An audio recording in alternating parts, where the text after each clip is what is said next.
मुझसे पूछा आप कहाँ से आए हैं, मैंने कहा भाई इलाहाबाद से आया हूँ। तो उन्होंने यार कहा भाई गांव से आया है। वही सरकार है, केवल वही सनातन सनातन कर रही है, हिंदू मुस्लिम करके वोट बैंक बना रहे हैं। अब आप दिल्ली क्या, आप कहीं भी चले जाइए, बोल दीजिए भैया प्रयागराज से आया हूँ, बाबा योगी, डायरेक्ट मतलब डायरेक्ट आपको पहचान मिल रही। मुसलमान क्या आज़ादी की लड़ाई में वो भाग नहीं लिए थे? मतलब ऐसा नहीं करना चाहिए ना, किसी के साथ भेदभाव नहीं करना चाहिए ना। OIC 56 मुस्लिम देशों का संगठन है, एक भी आप हिंदू राष्ट्र बता दीजिए। नेपाल था वो भी चेंज हो गया। खैर उन लोग सत्ता में कभी आ जाएं, मुसलमान भाई उन लोग सत्ता में आ जाएं तो उन लोग भी कहीं राम मंदिर को तोड़ के वहाँ पे मस्जिद निकालेंगे।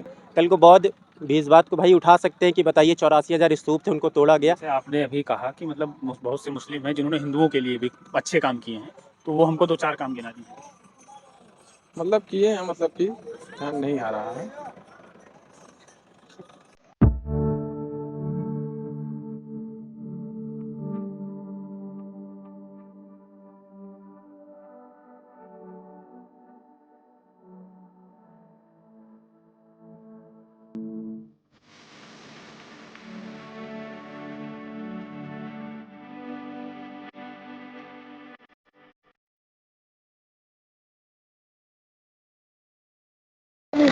नमस्कार, स्वागत है आपका नवहिंद न्यूज़ में। मैं हूं आपके साथ संजय।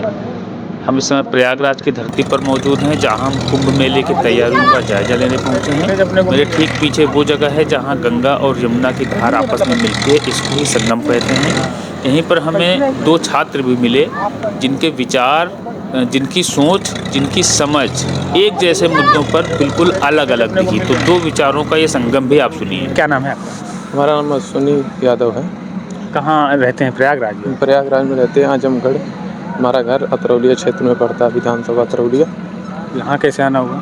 यहाँ हम तैयारी करते हैं। कितने साल से हैं आप यहाँ? हमारे पिछले 4 साल हो गए।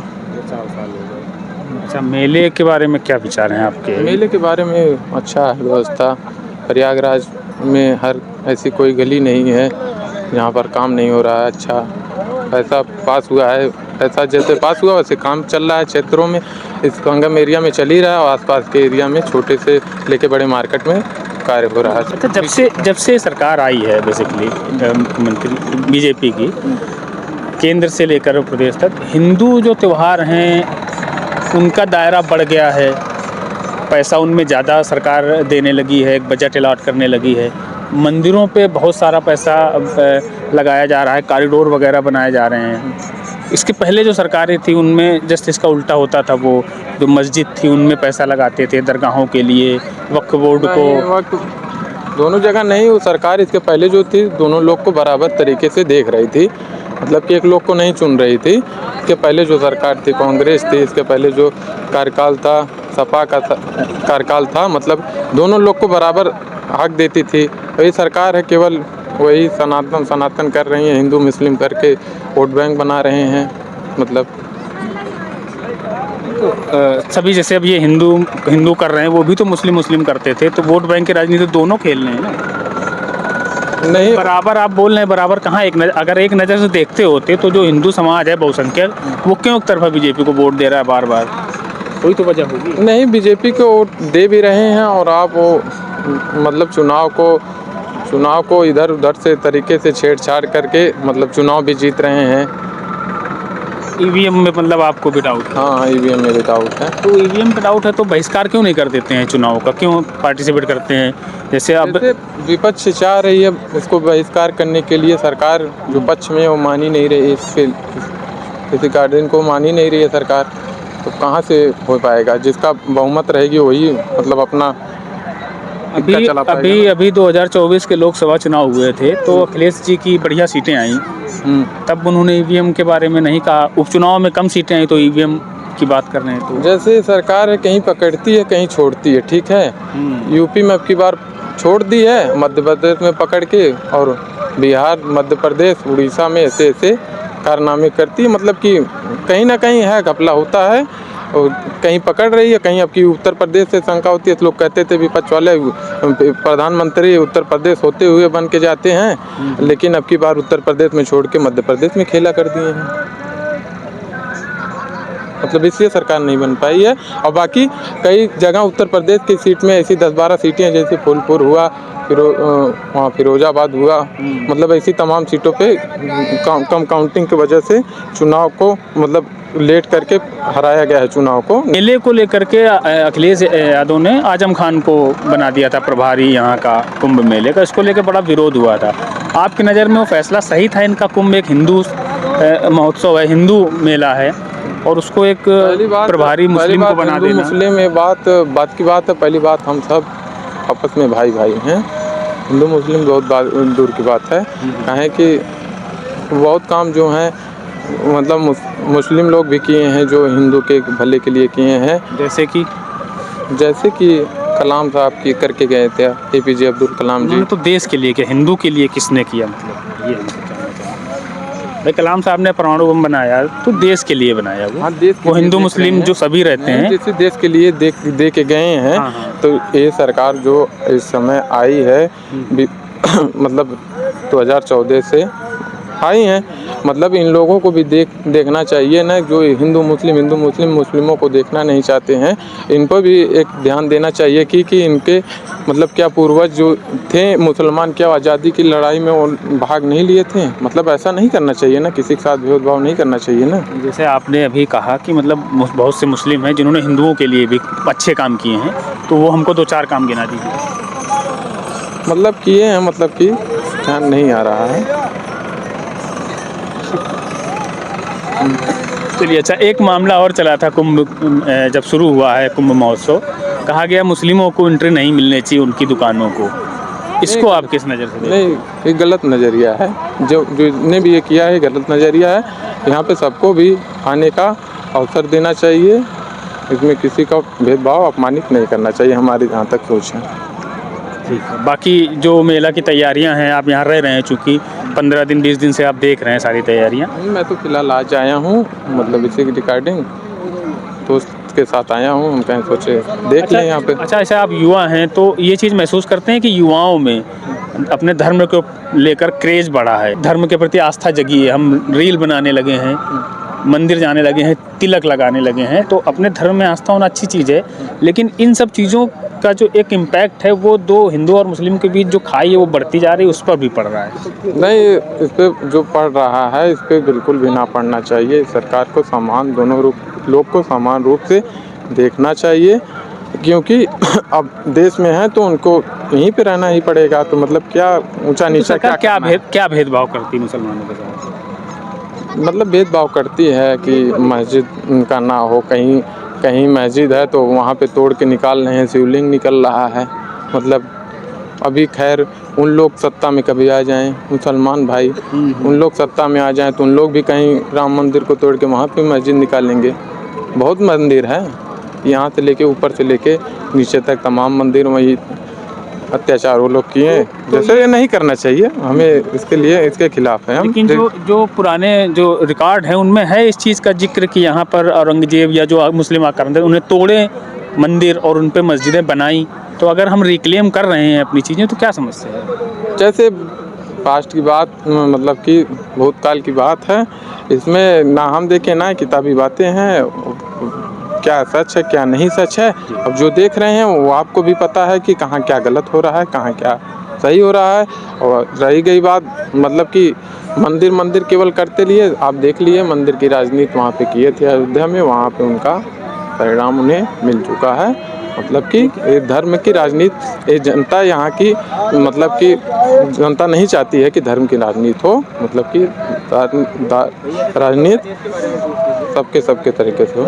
चलिए ठीक भैया, धन्यवाद। आपने सवाल सजेस्ट किया, इन्होंने मना कर दिया। भैया कह रहे हैं कुछ बांग्लादेश पे क्या विचार है आपके? बता दीजिए। चलिए, भाई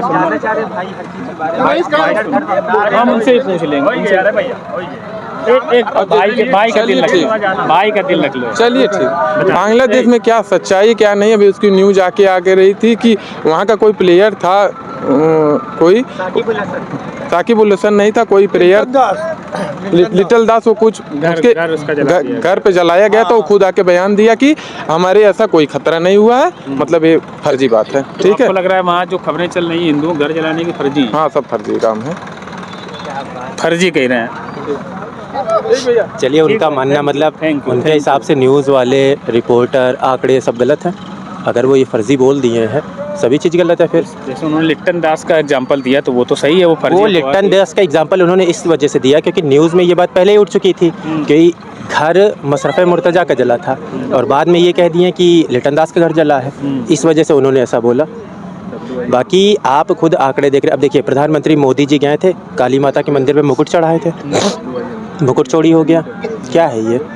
मतलब ये तो साफ साफ आप देख रहे हैं। एकमात्र आप कोई भी आप एक हिंदू देश बता दीजिए हमें, कोई भी आप बताइए। OIC 56 मुस्लिम देशों का संगठन है, एक भी आप हिंदू राष्ट्र बता दीजिए। नेपाल था, वो भी चेंज हो गया। किस वजह से हो रहा है? मैं किसी चीज़ के खिलाफ नहीं हूँ, लेकिन जो सत्यता है उस पे तो आप उसको गलत नहीं साबित कर सकते ना। ये बताइए। अच्छा, जैसे आपको चिंता है बांग्लादेश में हिंदुओं की, बिल्कुल। यहाँ इस देश में जब मुसलमानों पर अत्याचार होता है, जैसा भाई ने बताया कि उनकी मस्जिदें तोड़कर में शिवलिंग निकाले जा रहे हैं, तो फिर आपको भी यहाँ आवाज़ उठानी चाहिए ना अल्पसंख्यकों के लिए। ये बताइए, आप 2014 में बीजेपी आई है, 2014 के पहले क्या था? आप ही की चलिए हम बात कर लेते हैं। आप ये कह रहे हैं कि उनमें आवाज़ उठानी चाहिए, 2014 के पहले क्या था? आप बताइए हमें। 14 के पहले भी देश यही था। तो यही ना। आप 76 साल से कोई दिक्कत नहीं थी, आपको अचानक से 10 सालों में क्या दिक्कत हो गई? और हम कह रहे हैं, देखिए मुस्लिम भाई अपने हैं, गलत नहीं। अगर एक दो जगह आस्था का मुद्दा है तो मिल के कोऑपरेट करते हैं ना। हम कह रहे हैं भूतकाल, देखिए भूतकाल का कोई मतलब नहीं है, ये हम भी मान रहे हैं। हर जगह जो आप ये निकाल रहे हैं कि कहीं शिवलिंग निकल रहा है, कहीं नहीं निकल रहा है, ये गलत है, हम कह रहे हैं। लेकिन जो हमारी आस्था का, जैसे मथुरा हो गया, काशी हो गया, अयोध्या हो गया, इन सब जगह मतलब 2-3 जगह ऐसा है कि मुस्लिम भाई भी कोऑपरेट कर जाए। 2-3 जगह हमें हमारा स्थान मिलना चाहिए, बाकी कोई दिक्कत नहीं। हम ये नहीं चाहते हर जगह तोड़ फोड़ो, क्योंकि ऐसे आप जाएंगे तो पहले बौद्ध बनाए होंगे, फिर वहाँ पे हिंदू मंदिर बने होंगे। हम गलत नहीं कर रहे। कल को बौद्ध भी इस बात को भाई उठा सकते हैं कि बताइए 84,000 स्तूप थे, उनको तोड़ा गया। तो ये सब देखिए, सेकुलर होना भी अपने आप में सही बात है, लेकिन हम कह रहे हैं 2-3 जगह हमारी आस्था का विषय है, उन जगह पे हमारा होना चाहिए, बाकी तो सब नॉर्मल है ही। लेकिन जब आप बता रहे हो आस्था का विषय, अयोध्या में आस्था की जीत हुई, नतीजा क्या मिला? 2024 में लोकसभा सीट चली गई भाजपा के हाथ से। नहीं, आप ये नहीं कह सकते 2024 में सीट चली गई। देखिए मेरा मानना है, यूपी में योगी जी सीएम है, मेरा मानना है ना जो हाई कमीशन था उससे कुछ गलती हुई, क्योंकि मैंने जो न्यूज़ पढ़ी थी उसमें ये था कि योगी जी ने सीधा बोला था कि भैया कुछ कैंडिडेट ऐसे हैं, जैसे मेरा अपना क्षेत्र था फतेहपुर, वहाँ पे आप वही कैंडिडेट रिवाइज़ कर दिए। भाई हमारा मानना नहीं था वो आए, वो नहीं उस लेवल का काम किया, हमें नहीं पसंद थे। अगर कैंडिडेट आप हर जगह चेंज करते तो भाई हम कुछ अच्छा दिखाते।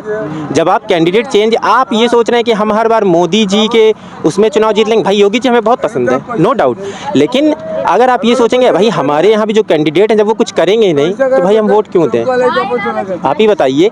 कारण ये था, हम ये नहीं कह रहे, आप ये कह रहे हैं कि अयोध्या की सीट निकल गई, आप यही कह रहे हैं ना। हम कह रहे हैं आपने मंदिर बनाया, कोई दिक्कत नहीं थी, लेकिन जो बेचारे रेहड़ी वाले थे, जो मजदूर थे, भाई उनके बारे में आपको कुछ सोचना चाहिए था कि वो दुकान कहाँ पे लगाएंगे। अच्छा ये बताइए, आपने पूरा रोड तोड़ दिया, चौड़ीकरण कर दिया, जो बेचारे मजदूर थे वो कहाँ जाएंगे? कुछ तो सरकार को सोचना चाहिए था ना कि चलिए हम इनके लिए कोई दुकान का अरेंजमेंट या मार्केट एक साइड में उठा के कर देते हैं। ये तो सरकार की गलती हुई है ना भाई। और मेरा ऐसा मानना नहीं कि मंदिर की वजह से सीट गई, नहीं, बाद में योगी जी दोबारा, अभी आप देख रहे हैं उपचुनाव हुआ, उसमें सीट निकल गई। तो भाई बता रहा सब ईवीएम का खेल है सारा। यार एक बात बताओ भाई, 2014 तक ईवीएम क्यों नहीं चली है? ऐसा तो है नहीं 2014 से ही चुनाव ईवीएम में होने लगा, उसके पहले भी तो हो रहा था। आप ये कह रहे हैं बैलेट, ये सिर्फ कहा सुनिए। देखिए 99 सीट इस बार भी कांग्रेस जीत रही है, अगर ईवीएम होता तो मुश्किल से ये 40-42 सीट पर निपट जाती। तो अगर आप हर बार ईवीएम पे वो करेंगे, नहीं भाई हम कह रहे हैं आप कहीं भी सर्वे ले लीजिए, अगर आपको ये लग रहा है ईवीएम का, आप सर्वे ले लीजिए।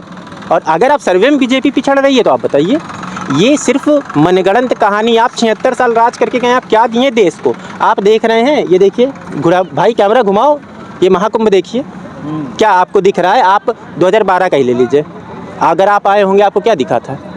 हम ये नहीं कह रहे हैं कि खराब था, नहीं, अच्छा सब होता है, कुछ भी खराब नहीं होता है, लेकिन कहते हैं ना बेटर होना चाहिए, बस यही है। क्या बेटर हुआ है 2012 से और अब कुंभ में? भाई 2012 से इलाहाबाद भाई ज़्यादा नहीं कह रहा हूँ, मैं अभी 2 साल पहले दिल्ली गया था, यूपीएससी की तैयारी मैं करता हूँ।